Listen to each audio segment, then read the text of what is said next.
What's going on here, Josh? Well, today we are testing battery-powered impact wrenches and the big fellas, the 3/4 inch drives.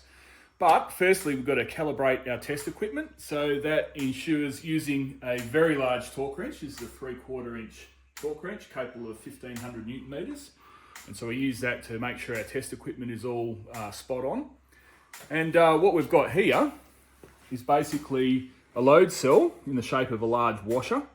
And we measure the amount of force on the bolt tightened by the battery-powered impact wrenches. So we're measuring the stretch of the bolt and the load on that, and then we can relate that back to the torque that these tools are capable of.